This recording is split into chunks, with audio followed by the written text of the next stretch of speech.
2.0. So for that we have a guest lecturer. So I'd like to call Dr. Sudeshna Bagchi, who is right now principal scientist at CSI at CSIU. So Madam will be delivering a lecture on um, optical devices for environmental application. So before I hand over to the madam, I'd like to inform you all of you that our program is live, also live in CSR Jigyasa YouTube channel.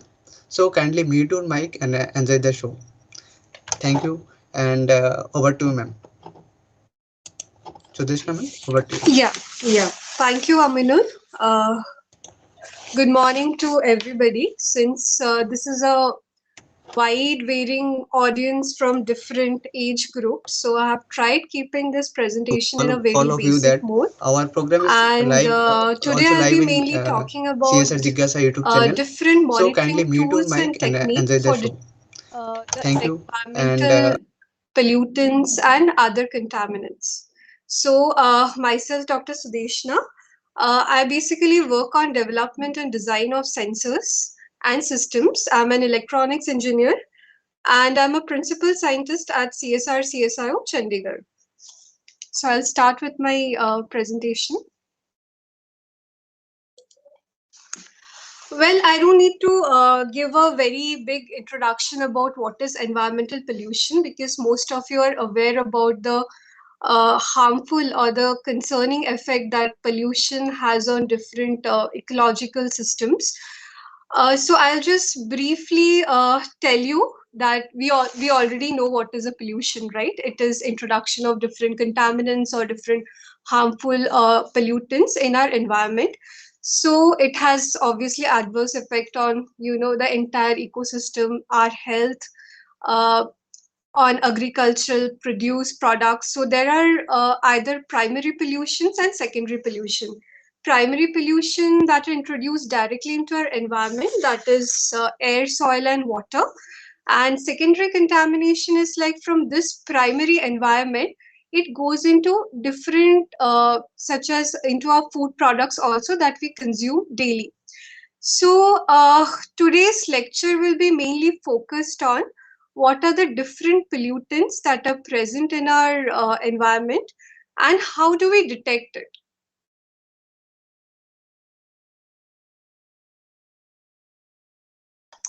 So, what is environmental monitoring? As I've told you, the main aim is to identify different pollutants and contaminants that are present in our environment.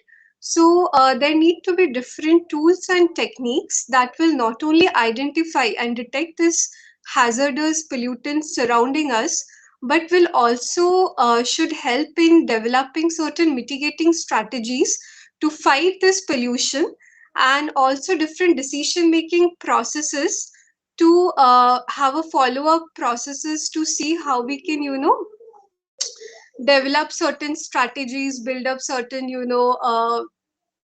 other other decision making mechanism, mainly to fight this environmental pollution or environmental degradation that is happening in our day-to-day life, be it industrial pollutions, be it pollution from our domestic products that we create, or be it pollution from any like from vehicular pollutions or any kind of any kind of pollutions that we are talking about. So, how do we monitor this pollution? How do we monitor this different pollutants? What are the tools and what are the techniques? So, one way is to monitor is to directly have a system. System means, for example, you might have seen different contamination such as air quality level at different stations that tell you how polluted the air is. So how do we actually measure those kind of pollutions? So we measure it through various hardware and sensing system that actually identify the pollutants. And second is your algorithms or software that help in all this decision making processes. So these are basically the tools that gather information from the system and tell the user what is the index or what is the quality level or how much environmental pollution is there. So basically, you all must be familiar with the word artificial intelligence. So what we do, we have a system, then we apply artificial intelligence into the data gathered from the system, and then we develop various mitigation techniques from identifying these pollutants to see what is the severity level of these pollutions in our environment. So just a gist that, these are the two main blocks that are present to actually do the identifications, or as a or act as a tool to identify these different hazards.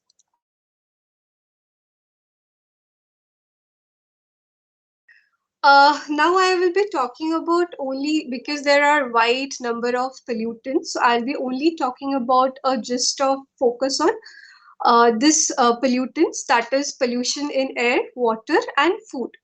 In air, I'll be talking mainly about the greenhouse gases. How do we identify this, toxic gases surrounding us? And what are the different tools and techniques to identify this? I'll be talking about water pollution, as we are aware that water is severely contaminated with different contaminants. This pollutants can be from, industrial waste or from domestic waste or any kind of waste. And thirdly, I will be talking about the different pollutant or the different contamination, how we can identify in food.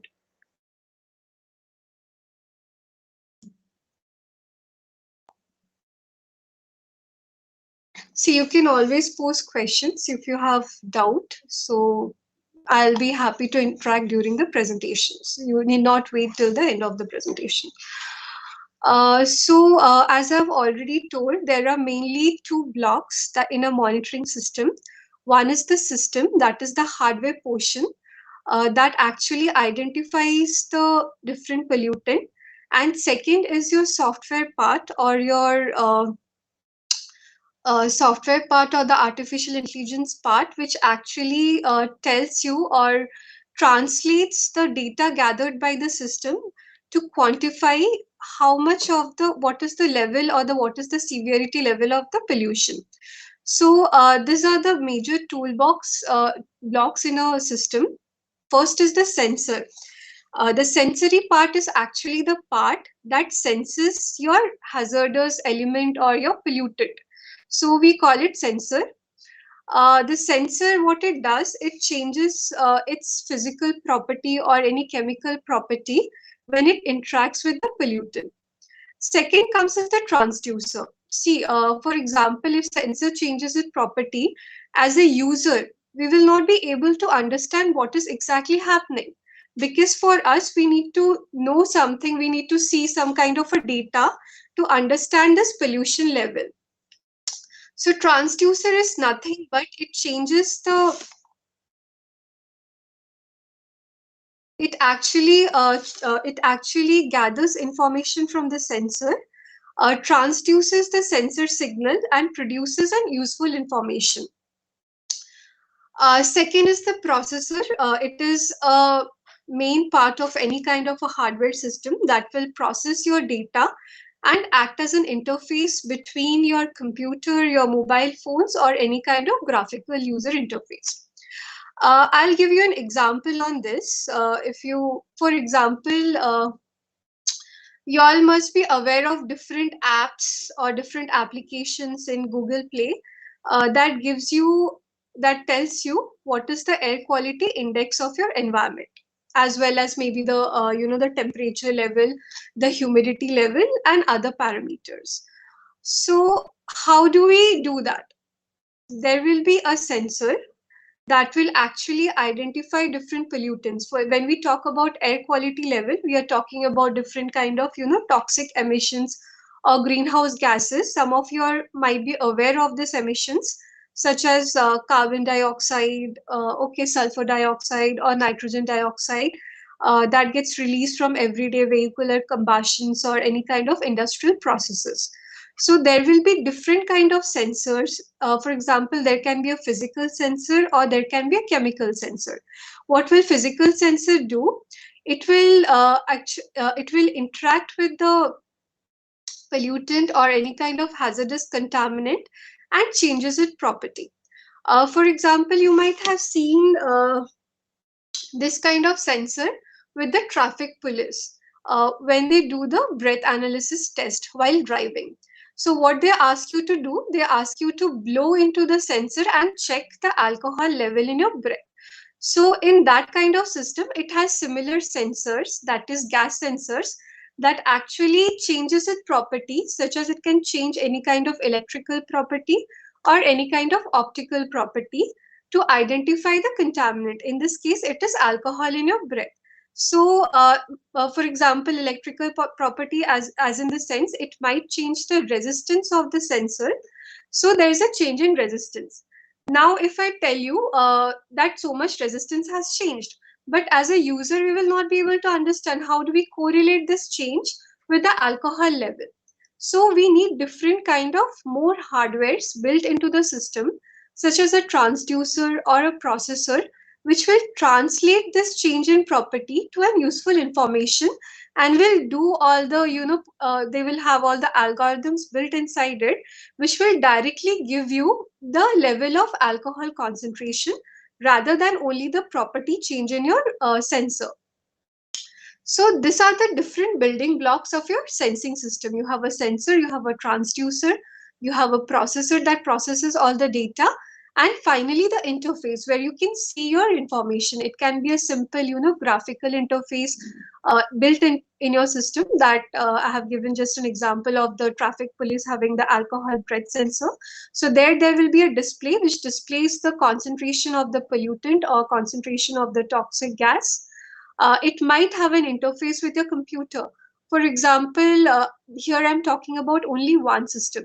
But when we are talking about the air quality index of your entire environment, there cannot be only single sensor. There has to be multiple sensors. So we call it as a monitoring stations. So in this monitoring stations, the sensors are deployed and then interfaced with a computer where the different data are gathered. And finally, there's an interface with your mobile phone or the attendant application, which will translate this different, sensing data to your air quality index. So this is just an example of one of the monitoring system. Similarly, any kind of pollutant monitoring system will have similar kind of building blocks. So here in the photo, I have just tried to show, this is an example of a gas sensor, such as the alcohol sensor that I was talking about. Similarly, this kind of sensor can actually identify different toxic gases, such as carbon dioxide, sulfur dioxide. So it looks like this. The sensor looks like this. The upper part is the enclosure, which allows the gas to sort of go inside the sensor. This is sort of a protective mesh kind. And inside you have the sensor, which actually identifies different pollutants. And this is just an example of the hardware circuit, which might constitute of a transducer, of a processor, and any different hardware components. And then finally, you have the software built inside the processor for the interfacing.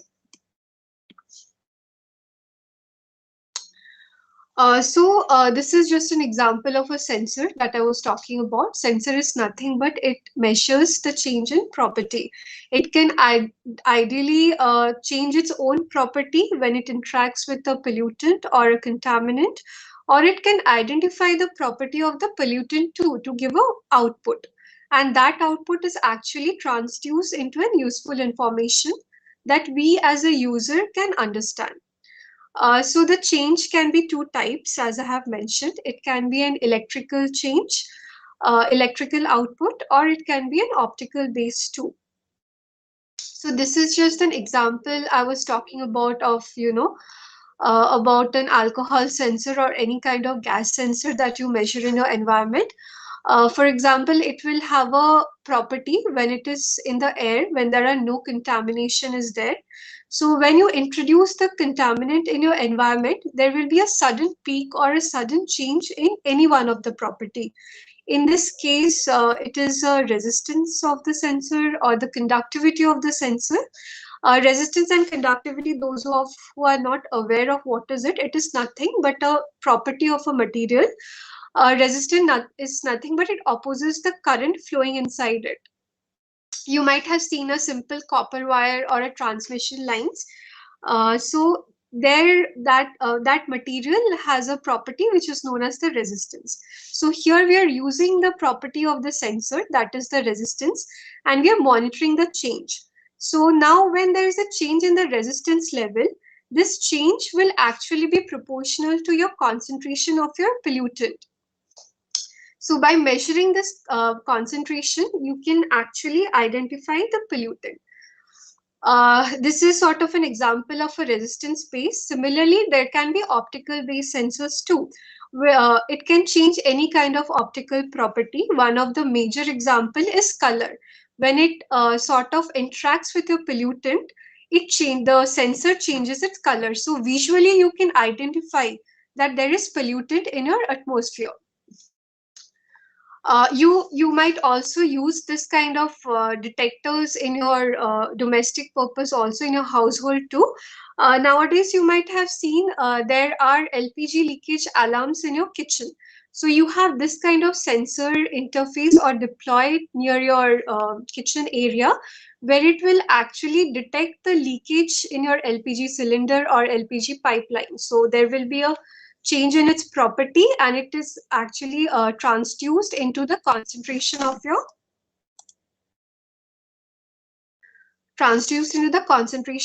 LPG gas. So this also follows similar principle. So this is just the basic of what is a monitoring system and what are the building blocks of monitoring system and how it acts. Since this talk is mainly about optical devices, I will be talking about the optical sensing principles and the mechanism, how it detects the different, how it monitors the different environmental parameters, and how different mitigation strategies are built around these parameters. So, when we talk about the optical sensing, I will just be talking about the very basic principle so that it's easier to understand. I'll be talking about color. It is one of the property. I'll be talking about the absorbance, and I'll be talking about the fluorescence. So those who do not know, generally this is our electromagnetic spectrum. That is the entire range of different wavelengths and light frequencies. But when we talk about the sensing system, we only talk about a certain range, that which ranges from the ultraviolet rays, visible spectrum, and the infrared rays. Electromagnetic spectrum, for example, you use microwave technology also, right? So microwave, radio waves, these are all part of electromagnetic spectrum. And the colors that you see in a rainbow, that is the VIBGYOR, is the visible spectrum. So these are all the insider light frequencies. So we will be only dealing with a particular spectrum of light, that is from the ultraviolet rays to the infrared rays. Ultraviolet rays, as most of you must be aware of it, it comes from the sun. So we use sunscreen to protect from this, UVC technologies. During this COVID time, the UVC technologies and UVB technologies has also become very popular in killing the bacteria or the COVID virus. So this is what I'm talking about, the sensing spectrum. Now, when we come to the phenomenon, there are different light optics, or ray optics, that we talk about. One is the light reflection, light absorbance, and light transmittance. So we all know like what is reflection, transmittance, and absorbance. When we see a glass is purely transparent substrate, so we can see from one end to the other side. So when we can see completely through the material, this is called transmission. We can see the other end because light has completely penetrated the material, and this entire phenomenon is known as the transmission. Second is your absorbance. This happens in your opaque material. you have plastic sheets which are not totally transparent.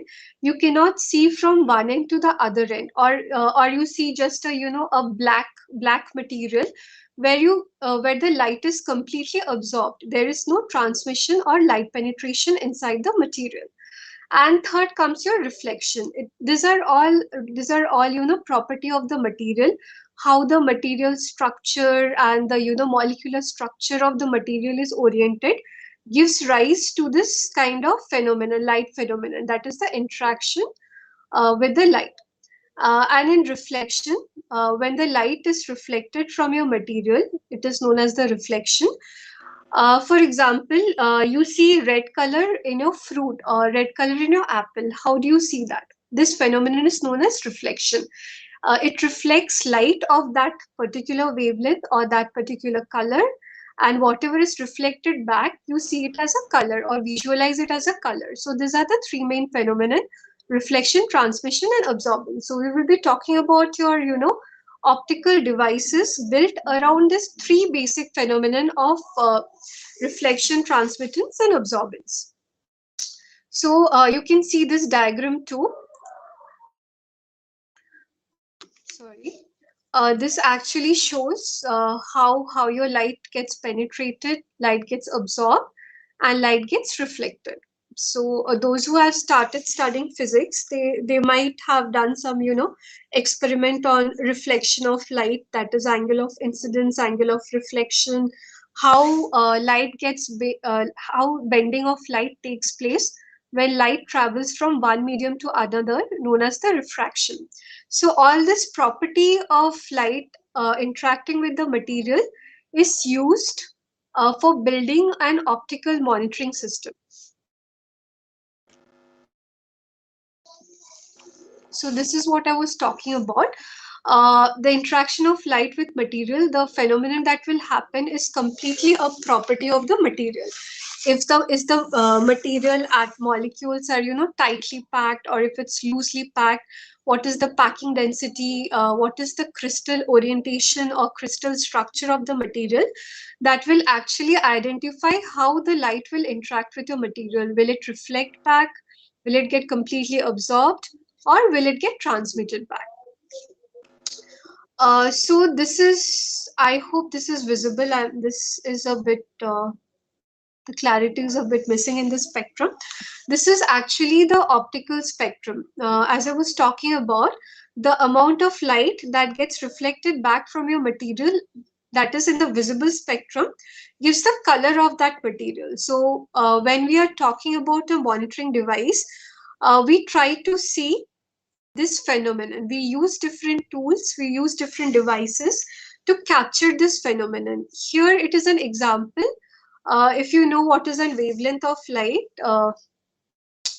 it is dependent on light velocity. That is how light travels in a medium. This generally comes from light travels as a wave, right? So it is a distance between two consecutive peaks or troughs of the light wave.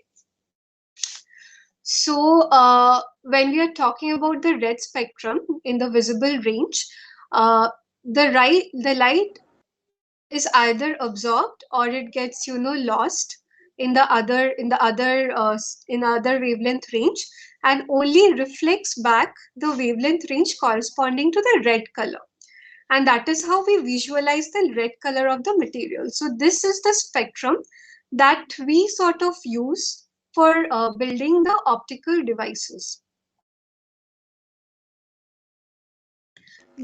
This entire technique is known as the spectroscopy. What we do is we have different optical components. For example, this is your sensor. Here the sample solution, consider it as a sensor.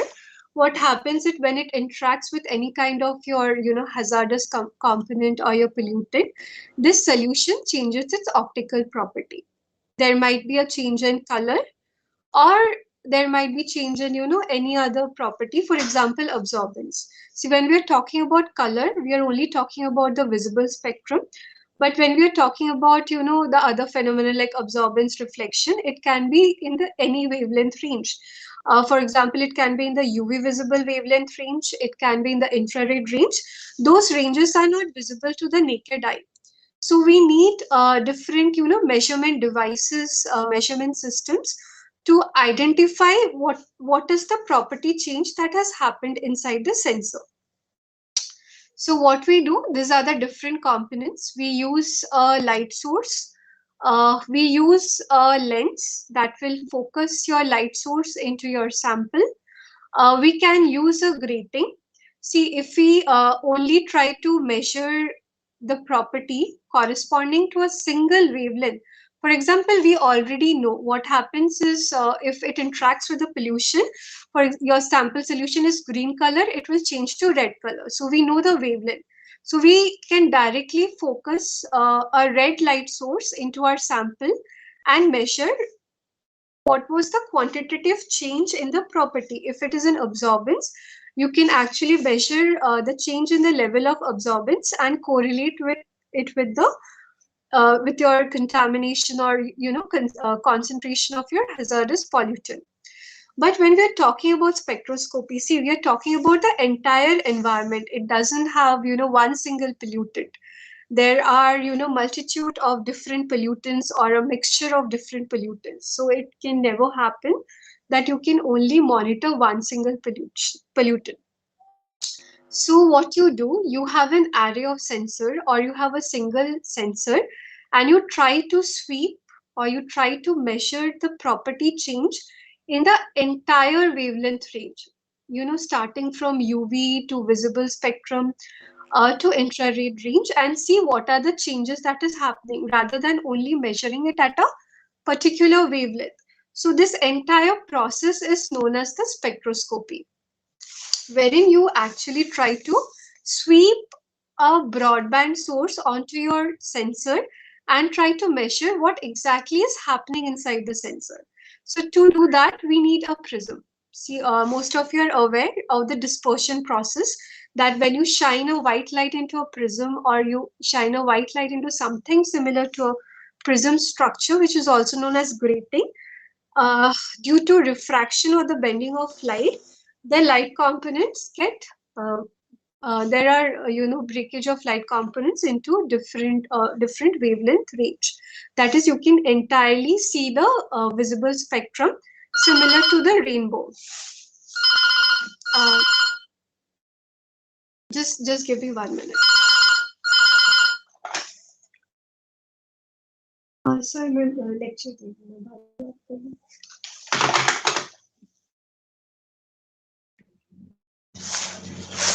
So we use another component, that is the prism or the grating, to divide the wavelength into different ranges so that we can actually shine different wavelength rather than one single wavelength into our sample solution. So this is one of the measurement technique that we use for building the monitoring devices. So I'm just giving you, different tools and techniques. Then I'll be talking about how do we build those devices. And this entire process is built on a law which is known as the Beer-Lambert law, which states that the change in absorption or the change in absorbance is proportional to the concentration of your sample or or your pollutant, and it depends on other constants too. You just need to remember that when we measure the change in absorbance, we can directly identify the pollutant and we can actually measure the level of the pollutant. So it not only gives us the qualitative information, it also gives us the quantitative information about what is happening with the material, how it's interacting with, with the environmental pollutant or with the environment. So this is one of the measurement technique or the optical measurement technique. So right now I was talking about the absorbance in the UV visible range. There is another useful technique which is in another spectrum range, that is the infrared range. What happens in infrared spectroscopy? For example, any material, for example, it can be liquid materials such as water. It can be any kind of solid material, that is glass.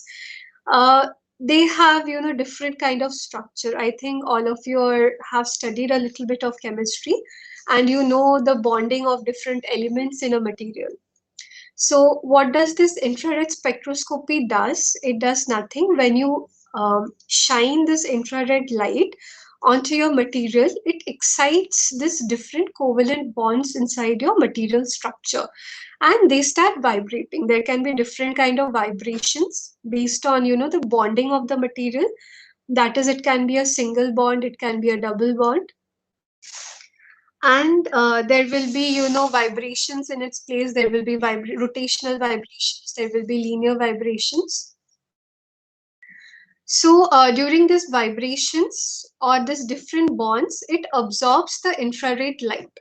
So by measuring the different absorption in different wavelength range of the infrared, you can actually characterize, or you can actually understand the structure of the material.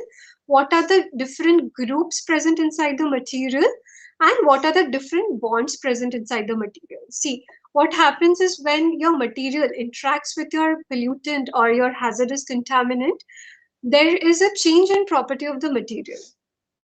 So by infrared spectroscopy, you can monitor this kind of change. This is an example of infrared spectrum of water. Water has, OH bonds, so there will be a vibration or the stretching of the OH bond and a corresponding absorbance peak to this bonds. So by measuring the absorbance peak in this wavelength range, you can actually identify the structure. You can directly identify the structure of the pollutant. You don't need any kind of other sensor. You can just directly measure your pollutant using this method. So this kind of sensing system is known as an extrinsic sensing system, where you don't need an extra sensor to interact with your pollutant, which will give you an useful information. So we use infrared spectroscopy for extrinsic sensing applications. I hope I'm clear till now. So this is what I'm talking about. This is called the extrinsic optical sensor. For example, you have any kind of pollutant in your water or in air. You have some toxic pollutions like carbon dioxide. So carbon dioxide has some kind of a bond structure. There is C, there is O, there are two oxygens. And when you shine, or when you have this infrared light incident on your environment, there will be some kind of absorbance corresponding to your different pollutants, and each different pollutant has unique peak corresponding to different wavelength range. So these are known as a optical signature. So you see, when you have this kind of spectroscopic measurements, that is when you have the wavelength sweep in the entire range, you get different kind of absorption spectrum corresponding to your different pollutants. As I was earlier talking about, that in your environment there is no single pollutant. It is a mixture of pollutants, right? When you have some kind of emissions from your vehicles, I cannot say that there's only nitrogen dioxide that has released from it. There will be emissions due to carbon dioxide, there will be nitrogen dioxide, nitrogen monoxide, sulfur dioxide, any other different kind of greenhouse gas emissions also, because of other different applications or the industrial processes. So we cannot use one single sensor. We have to use this kind of spectroscopic technique, which will give you information about the entire pollutant range, about the pollution mixture, about the single pollutant. So this technique is basically used for your environmental monitoring application. There, it is sort of deployed in different as a different substations, or this kind of technique is can be used for satellite imaging also. And this kind of technique can be used in your industrial process control, where you have to sort of identify any kind of leakages, and there should be an alarm system in case there is any kind of a toxic leakages. So this entire spectroscopic system is known as the extrinsic based optical sensors. So this is a very preliminary design of an extrinsic optical system. I have wrongly mentioned here. It is also known as the sensor because it's sensing the pollutant. But you don't need any extra sensor to interact with your pollutant or your contaminant. What you do, you just need some optical components that will incident your light on this different pollution and then get reflected back. Now let's imagine we have a light source, we have a detector, and we need to measure any kind of pollution in our air or in our environment. Now, if we simply switch on the light and try to capture how much light has been absorbed by the gas or the pollutant through a detector, it is not a very practical solution because, as you know, it is a open atmosphere, right? When you have a light, there can be different kind of light phenomenon that is happening in your atmosphere. There will be, scattering, there will be reflection, there will be refraction, so there will be losses of many kind. It is not possible to sort of propagate or incident your light onto only the pollution level. So just having a light source and detector is not a very feasible option while you're monitoring this kind of a pollution. So what you require a guided light source. You require a sampler where you can sample your pollutant or your contaminant and then finally incident the light onto that pollutant and then again collect the reflected or the absorbed light, whatever change has happened in the pollution, in the structure of the, here I'm talking about the analyte I'm talking about, is any kind of contaminant, and then that goes to your detector where it will detect the optical change that has happened. So how do you guide the light? If you have heard about optical fiber communication, this is what we are using for transmission of our internet signal nowadays.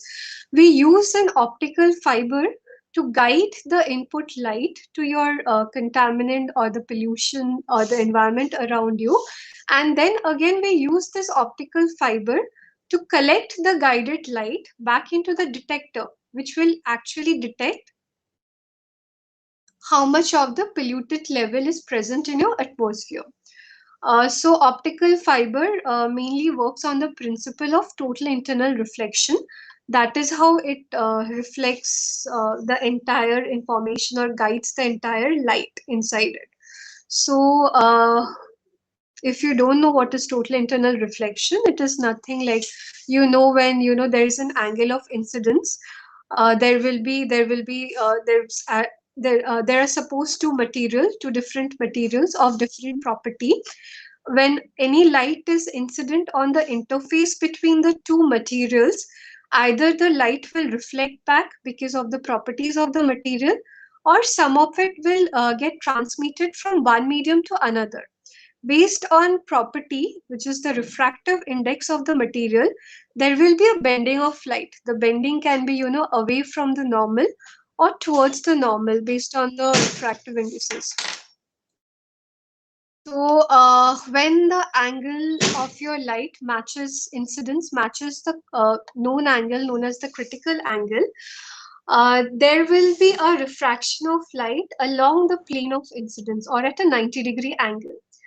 And when the angle of incidence is higher than the critical angle, there will be no loss of light due to refraction.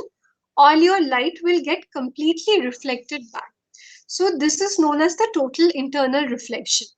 Total internal because all the light are guided inside one single material. It is reflected back into one single material. So this is known as the total internal reflection. And your optical fiber communication actually uses this phenomenon to guide the light or any kind of signal information inside it. It has two, if you talk about optical fiber, there are basically two components to it. One is the core, one is the cladding. This both core and cladding are of different materials. So when light is guided through it, at the core cladding interface, there will be total reflection happening. If you see the figure on the right side where my pointer is right now, you can see, there is total internal reflection happening in your optical fiber. So this is how it guides the light. So when we are talking about extrinsic optical sensor design, these are the basic blocks that we use. We don't use any kind of external sensor. We just use a light source. We use an optical fiber to guide the light, and we try to sample the pollution so that there is minimum loss happening due to scattering. We don't want the light totally, open into our environment. We just want to sample a bit of the pollutant. We can build any kind of, a cavity or any kind of cell to sample the gas, and we can, incident the light into that cavity, and whatever property change has happened, it can be absorption or it can be reflection, and we detect this change, and this change will tell us how much of the harmful environment or how much of the pollutant level is present. That is, we can correlate this change with the level of pollution. So, this entire phenomenon is known as the extrinsic sensing principle. So, I was talking about there has been a very recent development with ABB where they have used this kind of sensing application along with the satellite. So you can actually get the entire satellite images of the pollution level in your environment. See, it can, divide it into different color zone. For example, I'm talking only about the greenhouse gas emissions, and I want to know state wise or country wise how much pollution has spread. So we can use this kind of sensing principle, deploy it in a satellite, and we can take, use this phenomenon to capture images or capture signal, and then color code different region according to different pollution level. So here I'm not mentioning like what is what. It is just a, direct capture of the satellite images. So you have the latitude degree and the longitude degree, and you see like how much pollution level has happened in different regions. So this is one of the application of the extrinsic sensor. Uh, Another application can be, where we don't need to capture a very big region like state or a country. We just have a very small area. For example, if you know, there are a lot of gases that is released during burning of stubble, or where there are, housing of livestock, that is, it can be poultry, it can be cattle. So they emit certain kind of gases such as methane, carbon dioxide, or hydrogen sulfide. This gases, after a certain concentration level, is toxic not only to human health but also to poultry health. And by monitoring these gases, you can monitor the health of your livestock. That if your livestock is healthy or not, or if the people working in the livestock area are they, exposed to different kind of hazardous gases. So it is only a small area. Here you can deploy, two or three sensor or build two or three sensor to monitor this pollution level. So this is just an example of a sensory system which we have built to monitor or to identify the different kind of toxic contaminants or different kind of pollutant level in this is just an example of a poultry farm. You can deploy a similar kind of system for your cattle farms too. So you can design your sensing system, like what is your area, what would be your emission profile, and then you can design your sensing system in such a manner that will capture the data of your entire room or your entire system. So similar thing can happen for indoor pollution monitoring also. Right now you might have seen different kind of air purifiers are there. So in those kind of air purifiers, you have this sensors inbuilt inside it, basically the IR sensors, which monitors the pollution level in your room, and then uses the filter or the filtration technique to capture the pollution and reduce the air pollution in your surroundings. So this monitoring system actually has helped in developing a mitigation strategies, that is reducing your pollution level inside using a filtration system. So this kind of system is also deployed in air filters. Now, this was all about the extrinsic monitoring system. What is an intrinsic optical sensing system? Here, you actually need a sensor, or you need any kind of a material which will interact with the pollutant. So, by measuring the change inside the material or in the sensor, you monitor what is the level of the pollution in your environment. So, this is known as the extrinsic system. This is just I'm talking about, it can be any kind of material or any kind of sensor which will change its property. It can change its physical property. There might be change in pressure, or there might be change in optical signals. Since I'm talking about optical devices, here I've just given you an example that when there is a pollutant such as a gas pollution of maybe ammonia, the absorption property of the material has changed. So, by measuring this amount of absorbance, you can actually capture or identify the level of your pollutant. So, this is known as the intrinsic optical sensing or intrinsic sensing, where you need a sensor to interact with your pollutant.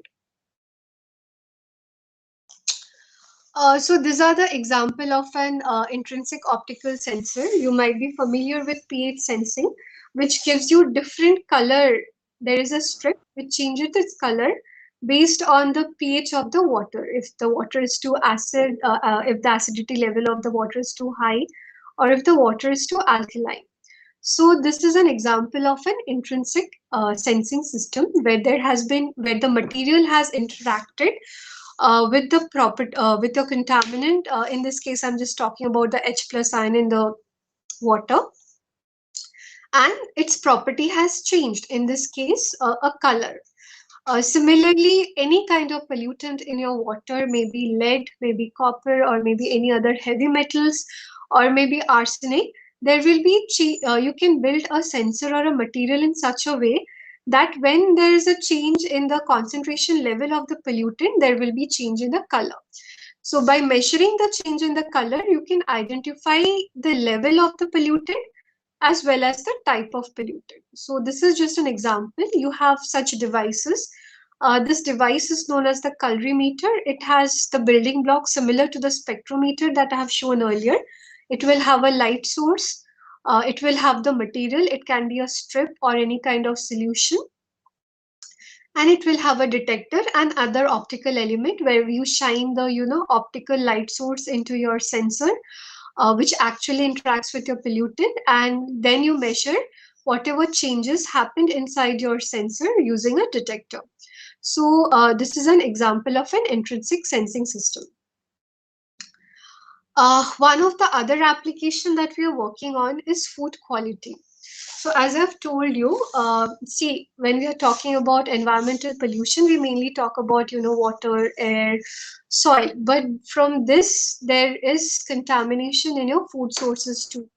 Because you try to extract your food from your agriculture, or any kind of you have your plants gets polluted from the soil or the air surrounding it, and then there is an indirect pollution in your food source, or there can be contamination in your food source due to degradation of the food source.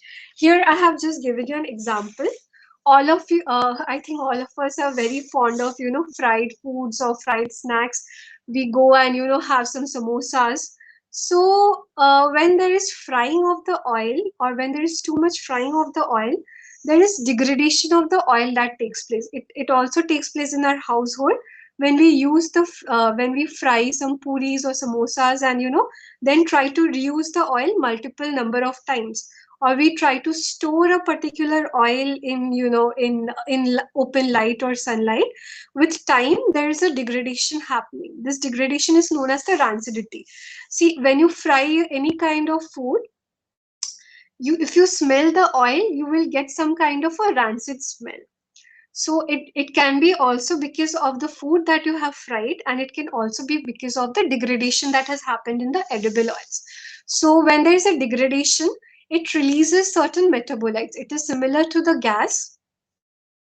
So it releases certain compounds, and by measuring those compounds, you can actually monitor what is the degradation level happening inside your food source. So here again, it is a very good example of the two blocks that I was talking about. That is the system and the algorithm.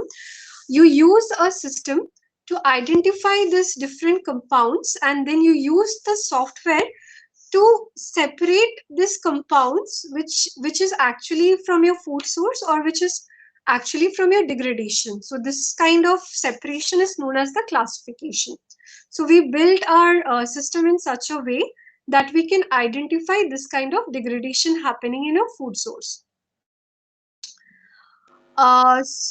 We can actually deploy this kind of sensors in your packaged packaging, such as it can be maybe oil bottles, or it can be might be a any kind of packaging in your food snacks, such as potato chips, because we never know how long those food or those chips packet has been stored inside the maybe your shops, or starting from the packaging, if it is totally degraded or not. So you have inbuilt sensor system inside those packages which changes its color, and from the color code you can identify if the food is polluted or if it has degraded or not. This is generally used in foreign countries for packaging of fruits, to understand how ripe is the fruit, because when there is ripening of the fruit takes place, it emits different kind of compounds, and you can have smell when the food has completely ripened, and you can visually detect this kind of change, as well as you can use simply your camera or mobile phone and an app to identify whatever the color change that has happened. Another property, till now I was only talking about the absorbance and the reflection. Similar kind of properties happen, that is fluorescence. It is nothing but it is a material or a type of material. When it absorbs light, it also emits a certain kind of light. That is, it fluoresces light. So this kind of material is known as the fluorophores or the fluorescence material. So when you shine a light into it for suppose a shorter wavelength range, it generally emits a longer wavelength range. So what happens is when you want to sort of monitor any kind of pollutant in it, you use this kind of sensor, and it will change its fluorescence level when it interacts with a pollutant. It is similar to the other intrinsic property that I was talking about. Rather than absorbance and reflectance, it will change the fluorescence property of the material. So it has a similar design, similar to your absorbance paste. You have a light source, you have a lens that will focus your light source onto your sensor. Then you have a detector, and you might or might not have a grating. The only difference is, rather than having your detector placed at 180-degree to your sensor, you have it at 90-degree. This is because this is basically done to sort of reduce the noise, because as I've told, fluorescence is what it you have to incident a particular wavelength of light, and then it will emit another wavelength of light. So there are two wavelengths. So if you place your detector at 180-degree, there will be some kind of background noise from your source light rather than from your emitted light, because we only want to measure the light that has been emitted from the sample. So we use this detector at 90-degree, and this is how we design your fluorescence based devices. This is a similar kind of device. You need not focus on this. This is just a simple monitoring system that we use to design it. So I won't be, I'm already, the time is up. So this is like another kind of contaminant that we have built inside the oil. This is known as polycyclic aromatic hydrocarbons. It is actually ambiguously present in your environment. It is present in the smoke. It is present, in any kind of other vehicular emissions. and there is some kind of unintentional contamination happening in oil seeds or oil plants from where you extract oil due to your environmental pollutions. But these are very harmful, and there is a very, hard limit set. It is a carcinogenic compound.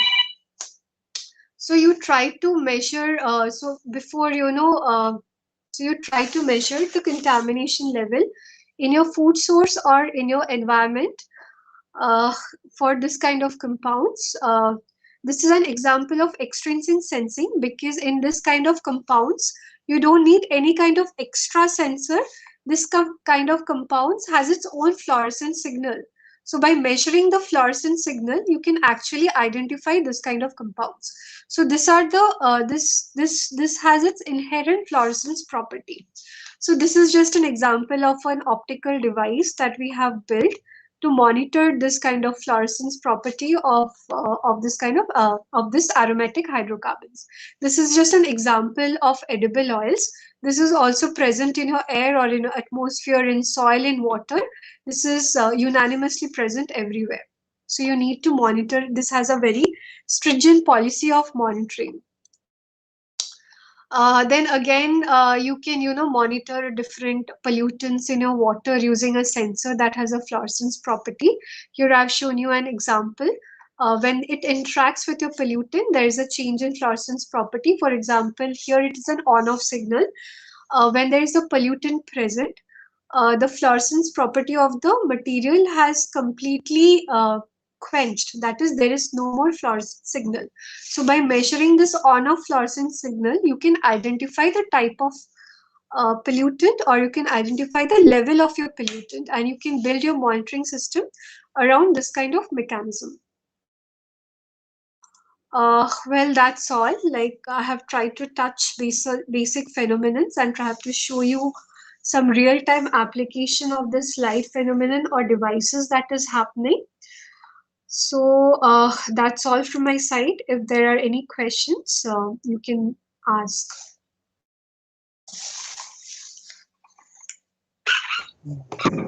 Thank you, ma'am.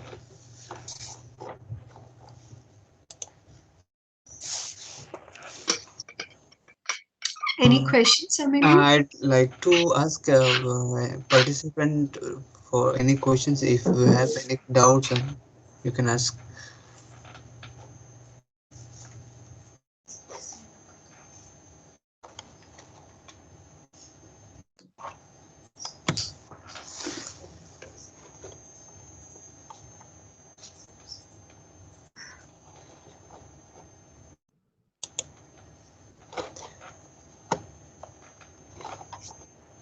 See, if there are no questions, either you have understood everything or you have understood nothing.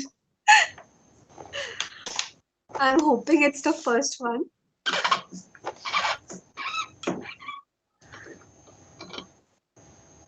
Ma'am, I have one question, so Yeah, I'll ask. yeah, Ma'am, like we have shown some physical implementation using some controller, gas sensor, and all. yeah, So, yeah. is that already some system is there, or that is Yeah, yeah, the system is already there. As I've already told you, you can download an app from Google App which talks about the air quality index, right? So uh, this app gathers the information from different data monitoring stations, and this monitoring station has this kind of sensor deployed inside it, okay, this kind of gas sensors. what is the name of that app? Is it like There are many apps. There okay, are Airveda. You can also see this kind. You are in Chandigarh, so you can see this kind of data displayed near Chandigarh railway stations or any kind of substations, where they okay. tell you like what is the air quality level, if it is hazardous or if it's quality is good. That is how you know the air quality level of Delhi, right? No, okay, ma'am, thank you. And anyone I'll check the YouTube also. Is there any if there any questions? Uh,